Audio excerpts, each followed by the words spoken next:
بسم الله الرحمن الرحيم. الحمد لله رب العالمين، والصلاة والسلام على سيدنا محمد وعلى آله وصحبه أجمعين. عزیزان خۆشەویستان، لە شەوێکی تری جومەی مبارەکە لە خزمەتی سیرەی پاکی پێغەمبەری نازدارە صلی الله عليه وسلم کتێبەکەی جەنابی مام مۆسای مدەڕیس الوردة العنبرية في سر الخطر الخيبرية لباسي پەیمانی حودەیبیا بووین کە پێغەمبەری صلی الله عليه وسلم الصحابة كان چون بۆ عومرە، بەڵام ئەوە بوو کە گەشتە حودەیبیە لەوێ کافر وان ئامادە کرد، تەجەموعیان کرد بۆ بوونەوە کە پێغەمبەر و سەحابەی پێغەمبەری خوا داخڵی مەکە نەبن و هەڕەشەی توندیان کرد و نەیانهێشت. ئەوە بوو عروەی کوڕی مەسعودیان نارد، عروەی کوڕی مەسعودی سەقەفی گەورەی طائف ناردیان بۆ خزمەت پێغەمبەر صلی الله عليه وسلم کە پێغەمبەر ئاگادارکە کە پێغەمبەر نەیەتە ناو مەکە ئەگەر بێت وئیلا شەڕ دروستە بێت. پێغەمبەری خوا فەرمووی من لەبەر حورمەتی مەکە و حورمەتی ئینسانەکان داخڵ نابین تا ڕازی نەبن. هێنا ئێمە بۆ شەڕ نهاتووین، هیچ سیلاح و شتێکمان لەگەڵمان نەهێناوە، تەنها ئیحرامان بەستووە و هاتووین کە عومرە بکەین و ڕێز لە ماڵی خوا جەگرین و حورمەتی ماڵی خوا ناشێنین. عروەی کوڕی مەسعود گەڕاوە لای قوڕەیش، پێی ڕاگەیاندن پێغەمبەر بە تەمای شەڕ نییە و بۆ شەڕیش نەهاتووە، بۆ عومرە هاتووە، ڕێگەی بەر بابێت عومرەکەی بکات. ئەوان وتیان نەخێر نابێت عومرە بکات و ئێمە بە هیچ شێوازێک ڕازی نابین و بیشێت خوێنی ڕێژین و چەند کەتیبەیەکیان نارد کە پەلاماری پێغەمبەری خوا و ئەسحابی پێغەمبەری خوایان دا.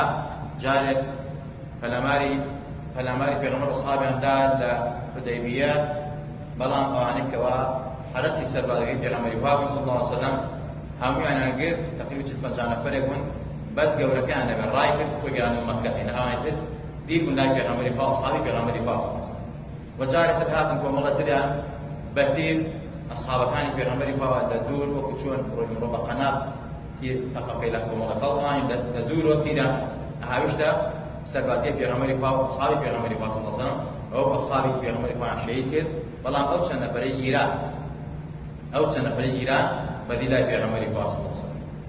پێغەمبەری خوا صلی الله عليه وسلم هەر بە تەمای ئەوە بوو کەوا بە سوڵح و بە ئاشتیوایی بچێتە ناو مەکە، بەڵام ئەوان نەیانهێشت. پێغەمبەری خوا هەستا حەزرەتی عوسمانی کوڕی عەفانی نارد، پێشا بە حەزرەتی عومەری فەرمووی ئەی عومەر هەستە بچۆ بە ناو قوڕەیش پێیان ڕاگەیەنە کە ئێمە بۆ عومرە هاتووین، بۆ شەڕ نهاتووین. ئەوە جلی ئیحراممان لەبەرایە و هیچ نێتێکی کرافمان نییە و هیچ سلاحێکی شەڕێکمان پێ نییە، شەڕیش ناکەین، بێڵن با عومرەی خۆمان بکەین و گەڕێنەوە.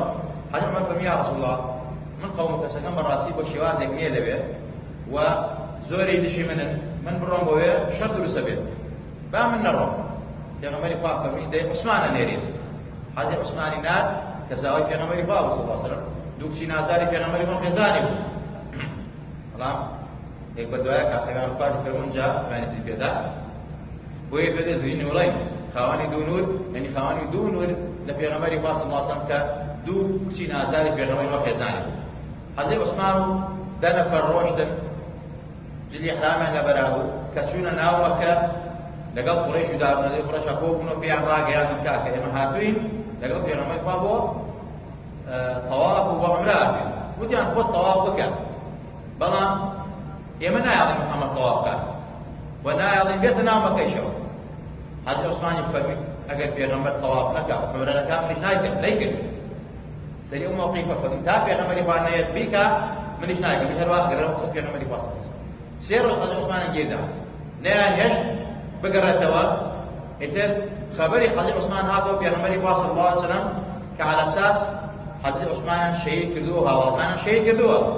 بۆیە پێغەمبەری خوا صلی الله عليه وسلم فەرمووی لا نەبڕۆ حەتتا نناجز القوم، لێرە دەرناچین حتا شەڕ لەگەڵ قۆمانەکەین کە بەڕاستی هیچ پەیمان ئەوەندێکیان نییە و وەفدەکەی ئێمەیان شەهید کردووە. حەزرەتی پێغەمبەری خوا صلی الله عليه وسلم هەموویانی بان کرد بۆ ژێر درەختەکە پێوێت شەجەرەت الڕێضوان، بەیعەت الڕێضوان لەوێ کرا. پێغەمبەری خوا لەگەڵ ئەسحابەکانە هەموویانی بان کرد، فەرمووی وەرن با لێرە بەیعەت بکەین، پەیمان بین لەسەر ئەوەی کەوا ئێمە خۆگەرین سابرین لەگەڵ خوا و پێغەمبەری خوا ڕاستەکەین و حەزرەتی عوسمان ئەگەر شەهید کراوێ ئێمە بەڕاستی حەق و تۆڵەی بسێنین. پێغەمبەری خوا صلی الله عليه وسلم 1400 سەحابەی لەگەڵا، هەموویان ئامادە بوون یەک نەفەریان نەبێت کە منافق بوو ئەو نەفەرە بە ناوی جودی کوڕی قەیس کە خۆی شاردوو لە بنی کوشتر و هەشتا بار و شتە وایە نهاتۆ پێغەمبەری خوا. ئیتر هەموو ئەسحابی پێغەمبەری خوا 1400 هاتن دەستیان تەنها دەست پێغەمبەری خوا دەستیان کرد بە یەکەوە. پێغەمبەری خوا دەستەکەی تری هێنا فەرمی ئەمشە بۆ عوسمان و هاوڵەکانی عوسمان کە لێرە نین، ئێمە لێرە بەیعەت تاسەکەینەوە. بەرحاڵ دوایی خەبەر هاتەوە کە حەزرەتی عوسمان نەکوژراوە و ئەو جەماعەتەش کە گیرا بە قوڕەیش ناردەبوونی زانیان لەگەڵ پێغەمبەری خواچیان پێ ناکرێت ئیلا سوڵح بەگوێی ڕووی کوڕی مەسعودیان نەکرد تا ئەوەی کەوا ئەو ئەندامانیان لێ گیرا کە بۆ شەڕاردوویان وە پیرۆکردنی پێغەمبەری خوا ئەسحابی پێغەمبەری خوا وتیان ئێمە کارێ بکەین سوڵح بکەین ئەو نەفەرانە بەردەین و خەبەری بێن کە حەزرەتی عوسمان نەکوژراوە لای ئێمە. پێغەمبەری خوا صلی الله عليه وسلم دانیش لەگەڵەوە ئەوان تیان نات سوهەیلی کوڕی عەمران. سوهەیل ئیتر تەمەن لەو کاتا کەسێک کە زۆر ڕقی بێت لە پێغەمبەری خوا سوهەیل بوو، بەڵام دوایی سوهەیل بوو بە کەسێک دۆستی ڕاستەقینەی پێغەمبەری خوا صلی الله عليه وسلم. حتا لە حەجەت الوداعا ئەو موەکانی پێغەمبەری خوای تەوسیع کرد، بەڵام لە بەیعەت الڕیضوانە کە هات بۆ سوڵح نوێنەری قوڕەیش بوو بەخشی پێغەمبەری خوا صلی الله عليه وسلم. طبعا لەگەڵ پێغەمبەری خوا دانیشت، پێغەمبەری خوا خۆی نووسین و کتابەتی نەبوو. حەزرەتی عەلی هەم ئامۆزای و هەم زاوای بان کرد فەرمی وەرە بنووسە ئەم پەیمانە لە نێوانی ئێمە و لە نێوان قوڕەیشە کە بۆ مودەی 10 ساڵ ئەم پەیمانە کە جەنگ لە نێوانی خۆمان ئاگەیبەست ڕاگەێنین، ئیتر لە دوای ئەوە قسەیەتر ئەکەین ئێمە. کاتێک حەزرەتی جا پێغەمبەری خوا دەنووسێت کە قوڕەیش هاتن فەرمی کوا حەزرەتی عوسمان، تیانەوە حەزرەتی عوسمانە. حەزرەتی عوسمانە هێناوە بەریاندا پێغەمبەری خوا صلی الله عليه وسلم ئەو جەماعەتی تری بەردا. ئەمە لە ڕیوایەتەکە لە ڕیوایەتی ئیبن کەسیرا فەرمێت ئەو جەماعەتە کە هاتن پێشەوە حەزرەتی عوسمان بێتەوە، پێغەمبەری خوا ئەوانی هەر بە بەلاش بەردا فەرمی قەینا ئێمە ئەوان نابین، هەرچەند ئەوان زوڵم لێمە کرد ئەو چیت بە جەنابەری ئەوانی بەردا ئەوانی حەزرەتی عوسمانە بەردا و حەزرەتی عوسمان هاتەوە. اینجا سوهەیل هاو فەرمی پەیمانێک بنووسین بۆ مودەی 10 ساڵ ئاگەیبەست ڕاگەێنین. حەزرەتی عوسمان حەزرەتی پێغەمبەری خوا صلی الله عليه وسلم فەرمی ئادەی حەزرەتی عەلی بنووسە بسم الله الرحمن الرحيم. سهيلتي من راسي نابلس بسم الله الرحمن الرحيم. شو كم كلمة لا يما غريبة بلوزة باسمك اللهم. يا غمري خوا فبقيت شكا سيري نرمي يا غمري خوا سيري حلمي يا غمري خوا إدارو جيريو كاراميو سليقي يا غمري خوا صلى الله عليه وسلم نيفرمو قيت شكا با هل بيحسكي ما بيه باسمك اللهم هنا يا خوا فمن باب بسم الله الرحمن الرحيم باسمك اللهم بيه. حضرت علي فرمي باسمك اللهم نوسي. إن جاء فرمي من محمد رسول الله وتي منوس رسول الله. چونك إما أجر إمام من بتوبي الرسول إخوان شرط قضانا كين ويربي عمره كين. بلام يوم بيغمبر الناس يعني موسى لمحمد يكون عبد الله أم بيمان موسى ولا قال قريشة. بيغمبر إخوان فرمي أي علي محمد رسول الله وشنا فرمي والله لا يكشف يا رسول الله. شلون اشتواه؟ شلون من محمد الله وشنا نايكم؟ پێغەمبەری خوا فەرمی تۆ مە یەکوشێنە خۆ مە یەکوشێنەوە خۆی بە دەستی مبارەکی خۆی محەممەد ڕەسوڵ کوژاندەوە فەرمی بسە محەممەدی کوڕی عەبدوڵڵاه. ئەمە حیکمەتی پێغەمبەری خوایە، ئەمە دەرسە بۆ هەموو قائیدێک بۆ هەموو گەورەیەک کە بەڕاستی ئەبێ میانەڕەو بێ، ئەبێ ملائیم بێ، ئەبێ بە حیلم و حەوسڵەی هەبێ، ئەبێ ئەهلی سوڵح بێ. یعنی لە کاتی فیتنە و ئاشوبە گەورەی نەگا بچووکی کاتەوە با تەنەزولی کات، تەنەزول نییەوە. ئەوە لە پێناو بەرژەوەندی ئیسلامە مسلمانانە مەسڵحەتی عامە پێغەمبەری خوا ئەمەی کرد.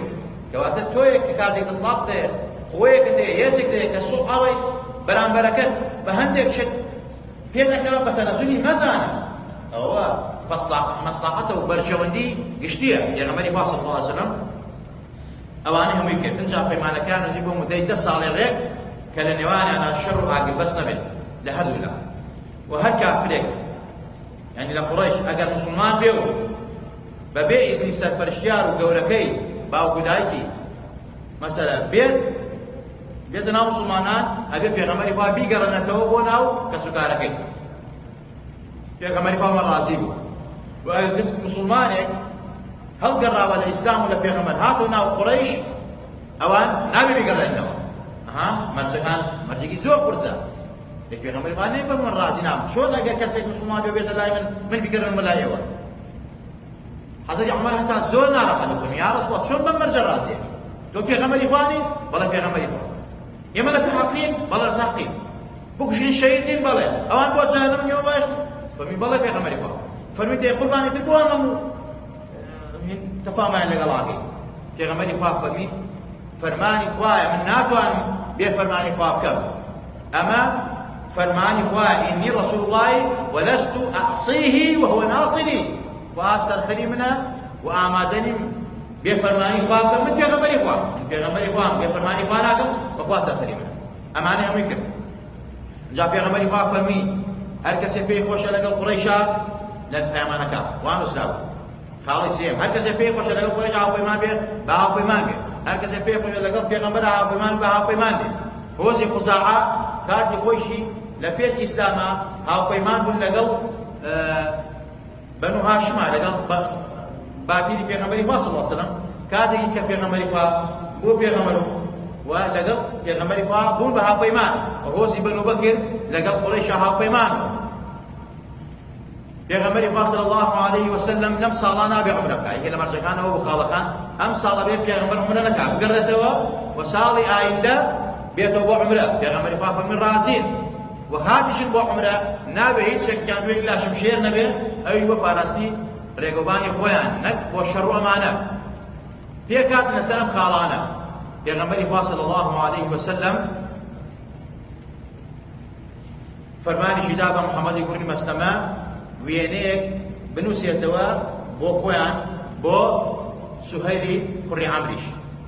ئەم پەیمانە نووسانە لە مابەینیانە. پێغەمبەری خوا صلی الله علیه وسلم فەرمووی بە ئەو مسلمانانەی کە ناڕازین ئەوانەی کە ناڕازین بە پەیمانەکە لەوانە حەزی عومەر حتا هادەقنا حەزی ئەبوبەکر فەرمی پێغەمبەری خوا بەگوێم ناکات تۆ بەشکەم پێغەمبەر قەنەعات کرد بە پەیمانە ڕازی نەبێ. حەزی ئەبوبەکر ڕۆحمان فیدای بێ فەرمی و پێغەمبەری خوا ئێمە نابێت هێنە کاروباری ئەو فەرمانی خوای پێ ئەمە فەرمانی خوایە. ئەفەرمێ ئینی ڕەسوول الله ئێمە بە تەسلیمی بین. بۆیە سدیقی ئومەتی پێغەمبەری خوایە صلی الله علیه وسلم. پێغەمبەری خوا فەرمی من ذهب منا إليهم فأبعده الله. ئەوەی کە لە ئێمە هەڵەگەڕێت و ئەچێ بۆ ناوان کورە خوا دوورتری خەستەوە لە کۆڵمانی کاتەوە کە منافق بێ کە بێدین بێ و حەزی بە ئیسلام نەبێ. ئەجا فەرمی ومن جاءنا منهم إلينا فسيجعل الله له فرجا ومخرجا. ئەگەر کەسێکی لەوان مسلمان بێ وەلا ئێمە بە ئیمان و عەقیدەوە خوا دەرگا خێری لێگاتەوە دەرگایەک داهەسەدی بۆ کاتەوە. پێغەمبەری خوا فەرمی ئەوە هیچ گومانێکتان نەبێ ئینشاءالله خوا ئێمە سەرخاو لەگەڵ ئێمەدایە. پێغەمبەری خوا صلی الله علیه وسلم اینجا لە پاشان کە پەیمان وسام شکەوە ئەبوو جەندەل کوڕی سوهەیل ئەبوو جەندەل مسلمان لە ناو مەکا بەسرا بووە. ئەو ڕۆژە خۆی بەردا هات بە ناو پەیمانەکە یەکسە خۆی هەندە پێغەمبەری فەرمی یا ڕەسوڵڵاه ئەوە من هاتووم و لە ناو مەککە و سجن بووم لەژێر تەعزیب و ئاگر و ئاسنا بووم. پێغەمبەری خوا فەرمی ئەی ئەبا جەندەل ئێمە تازە پەیمانمان لەگەڵ قوڕەیشە هەر کەسێک لە ناو قوڕەیش مسلمان بێ وەلا ئێمە تەسلیمەکەینەوە. هەتا سەحابەکان دەستیان کرد بە گریان. حەزی عومەر وەتر ناڕەحەت بوو. سوهەیل وتی ئەی محەممەد ئەگەر بێت و ئەبوو جەندەلم نەدەیتەوە پەیمانەکە لێرە هەڵەشێنەوە.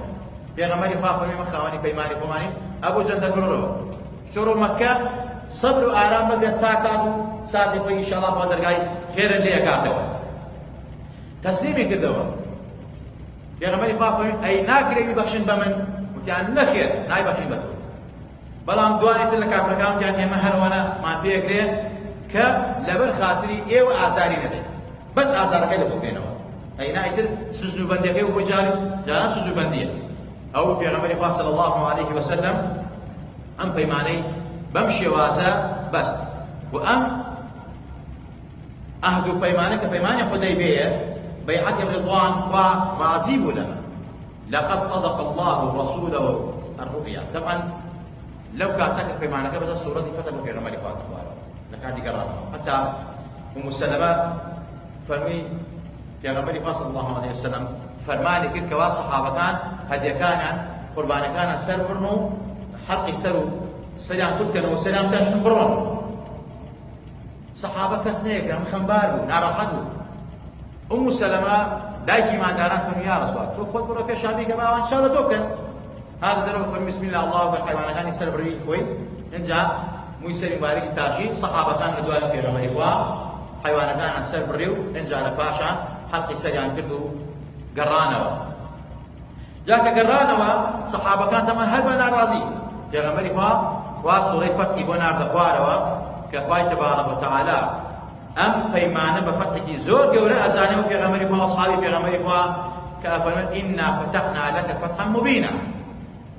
ابن عباس رضي الله عنه قال سبي افرميت اما براستي كخوافن فتحا مبينا ام پیمانه حديبيه وشون قبل ام پیمانه خلطك الزور بقفتقو مسلمانون مسلمانان زيادة كرهوا لفتح مكة لجادي 1400 صحابة هو 10,000 صحابة في غمر إخوان چونك أولا ترى بس يقاد وشواقات صحابة زيادة كرا يعني هم بيمان لقاضان في غمر إخوان بس إن جاء لدواء أوج براسي في غمر إخوان صلى الله عليه وسلم لو كاتا دون فرهات ومدينة دواء بيمانك عشان ما نجي دواء بيمانك أم كلثوم أفردك المسلمان هات في غمر إخوان نين عنده بلام أبو بصير ها في غمر إخوان حقه بيته يكسر قريش في عناب الدواء في أي محمد ما بيمان ما ندواء أبو بصير راي كردوا لكوت سنين راي كردوا وين رجال كردوا أبي بيقرر الدواء في غمر إخوان أبا بصير وقرر الدواء فمن هذا شو تسليمه كيدوا فمن أبي وقرر الدواء بيمان من قريش هاي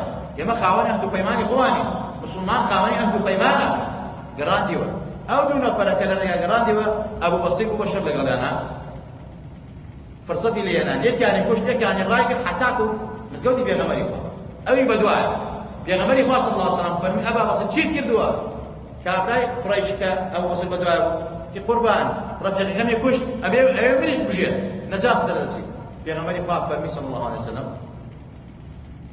نجاة درسي فرمي أبي أبقى ريتوا أبو بصير فرمي يا رسول الله من ناقر ريمو الروم يعني بارتيزاني بالحال او روش نزيجي دریای سوره خوي وچن صحابه قتل كلبيت هر كاروان قريشا فلا ما لنا دا ريغو بي كاروان كان اگر شرن بلا كشن شرجان برلانا كل كاروان كان لي اسد انت قويك عند المسكل له بو بچ شل پنجار ابو جندل تكري سهيل في غمري فالا پیمانه کا تسلیم کرنوا ابو جندل خوي پنجانا پر روش بلا بون بس يصد نفر أمس يصل نفر وايد هاول دودة زورة إتر في غمر فاضل مدينة على قبانونية وأنا على قبان في غمرونية بارتيزاني فاضل قريش جيري فاضل بدرسان أو كارواني ولاتاني كهانا أوان جينا فاضل بدرسان ناچا قريش نامي كان نوسيو نونا دي أنا وقت في غمر فاصل الله عليه وسلم وتيان كيابي شاك هم بياوانا بيرونا مدينة أو مرسهل وشينو قينا شش لو يبت ريقي بازرگاني أمانة لنا جيله چونك برازيل زرر زور هذا في غمري فا نامي كي نصيبه أبو بصير كخوي وحوالتاني بيرنا مدينة بلام لو كاتنا نامك في غمري فا بدسي أبو بصير جاي أبو بصير الجقاب ونخوشبه نامك في غمري فا لسه وفاته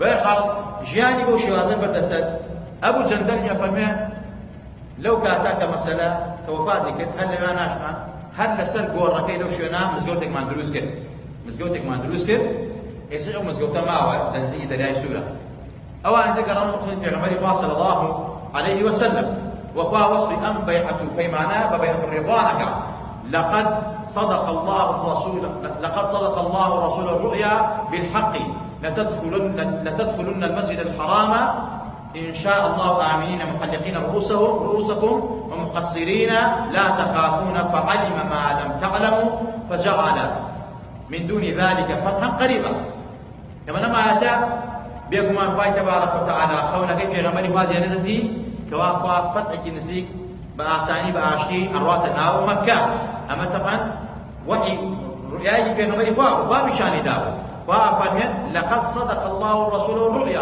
أو خوي براسي في غمر دي ندتي لتدخلن المسجد الحرام إن شاء الله آمنين خواه خاطر ناو مكة سريان أتاشن سريان مسألة كردك نوا لهيك سناتسن خواه تبارك الله أما بفتحك نسيك و بآساني لم نسيكانا توشانك فيمان حديبية ك شجرة الرضوان بيع الرضوان من مشهورة أو سرتاي أو فتح قريبة مو قال بيغمبر وأصحابي بيغمبر إخوائي لا جاء ولما زول لسنا مقصي كردوا لدواء فتح مكة ودوايا كفتح مكة ودوايا وتا خوي تبارك وتعالى وعد كيف بيغمبر بيغمبر وإن الله لا يخلف الميعاد وعد كيف بيغمبر وإن بدها زار شقدارو بيغمبر فتح مكة بأساني شو ناو مكة فتح مكة أي بيغمبر شيء كردوا كعبة جني بتبع كردوا قام جدي داية بكيف مرام